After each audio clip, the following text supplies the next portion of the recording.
Hey guys, so in the interest of the major just around the corner, obviously we're going to have Pickem's videos as per usual. I'm going to be doing a lot of content as well with the same format as before in the last major with dualism. I'm also going to be joined by Frog, who's a coach for Bravado. And so there's going to be tons and tons of content coming up here in the next few weeks as the major is always super, super hype.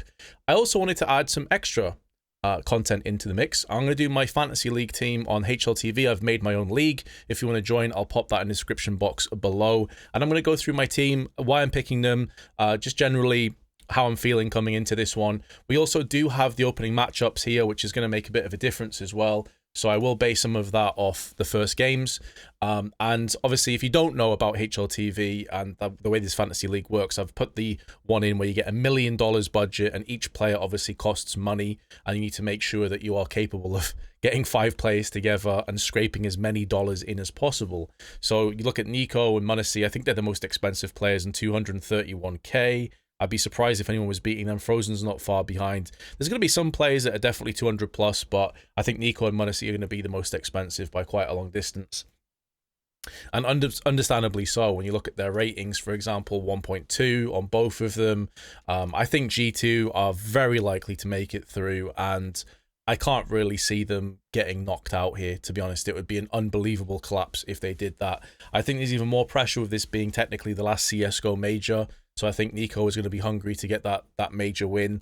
So I expect him to come into this challenger stage and just light this one up. Additionally, their first game is against Mongols, who I think they're going to absolutely destroy. Obviously, the caveat is in that it is best of ones, so you have to take that into account. But I'm definitely going to go ahead and lock in Nico. I know he's very expensive, but that's how confident I am that we're going to get some W's here. And I think that G2 are going to make it through fairly comfortably. So in order to really balance that one off, I'm now going to go for a lower value player, and I'm going to go for Carrigan. I think Carrigan's always a pretty solid pick because he's always very, very cheap, but you will sometimes get big performances out of Carrigan. I also think that FaZe is going to make it through fairly comfortably and fairly straightforward. So that obviously gives me $592,000 left, so I'm going to have to still skimp out on a few other players here. But let's have a look at some of the other choices. So I think Liquid have got a good chance. Ents have been hot and cold as of late. Obviously, can on their day be an incredibly strong team. I'm thinking of going for Snappy. I think I'm going to go for Snappy as well. He is an IGL over on Ents that sometimes pulls out big numbers. I saw this at the Brazy party as well, which I was lucky enough to cast.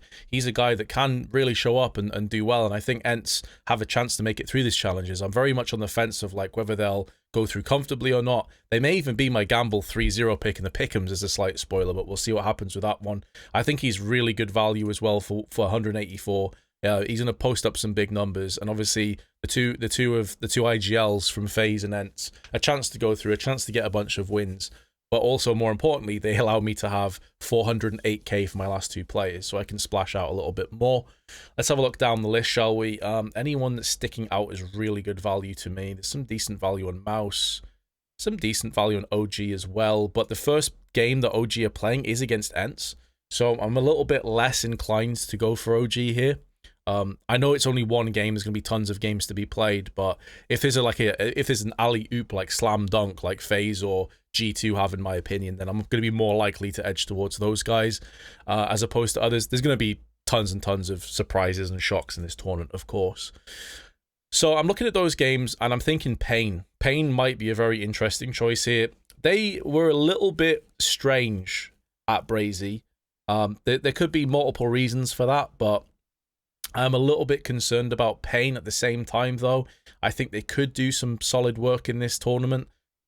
They're a little bit too expensive, though. If Nekis was down at like 180, 185, maybe even 190, I might pick him up. He can be a really solid entry kind of player. Did some big things at Brazy. I'm not really looking at any of these players. I mean, Game of Legion, they could. It's possible. Maybe Acor can have a big tournament here and be an interesting player. I think Apex have been playing pretty damn solidly as of late as well. But I've got 408k, so an average of 204 between both of them. JKS could be a shout. I mean, I could go for Hunter. If I went for Hunter, I would have 194k left.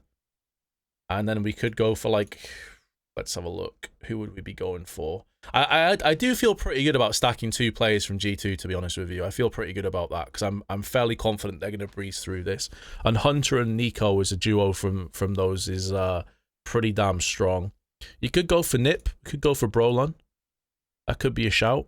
That could be a shout. We got what, 194k? So we could just squeak in with Brolan. What's Nip's opening game here? They face off against Mouse. That's not an easy game by any stretch. Let's also have a look at Nip's recent performances, shall we? Just to breeze up on this one. Matches. So lost to Heroic, fair enough. They beat 9. They lost to Na'Vi, fair enough. They smashed Imperial. Beat Big, beat Astralis, beat Eternal Fire, lost to Fours, lost to Vitality. So they've been okay. They've been alright. I think Brolan might be a solid shout here, you know. I think I'm going to go for Brolan. And I feel like that's going to be my team. Now, I've rushed through this fairly quick. Let's just have a quick look if there's anyone else we could pick up for 178 that's more interesting. Got Alexi.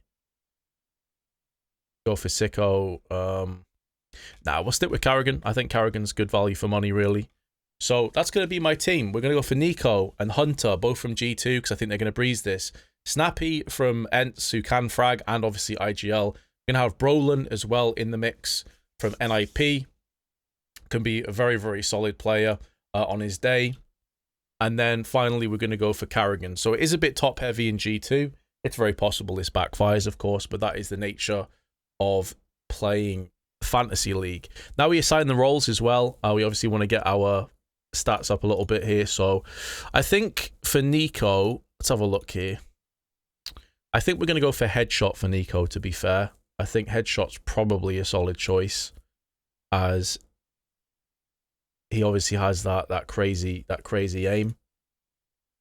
For Snappy, I don't want to give him Noob because he often actually frags pretty well on Ents. Sometimes he's up there as one of their best players. I might put him as a support player, to be fair. Where is the support? I can never remember where the support is. Where is it? There it is. We'll give him the support player. For Hunter, you are looking at... Let's have a look here. We could go for a cheeky CT rated play, I think. I think we'll go for CT. Yeah, we'll go for CT for Nico. I think that's a solid shout. Brolan, you're also looking at somebody that has a high headshot percentage, good amount of entry fragging rounds, good amount of support rounds as well. This is a bit more difficult because he's not got crazy T sides, has he? I think that we might go for entry for Brolan, because out of the ones I'm seeing, I think that's probably the best one. To go for him, and then unfortunately that means that we're going to have to put Karrigan on the noob role, because I mean he's not going to top frag for FaZe very often, and normally he is near the bottom. He has big games, don't get me wrong, but sometimes he has a bit of a rough patch. Anyway guys, that's going to do it for my Fantasy League team. Comment below and let me know what your Fantasy League teams are, and also make sure you click on the link in the description box so you can join the league and hey, see if you're going to be successful, see if you're going to beat me, see if you're going to come top of the league. I'll catch you guys in the next video, which will likely be the Pickems, and then we'll be sailing into the Paris Major with a ton of content. So stay tuned, and I'll see you soon.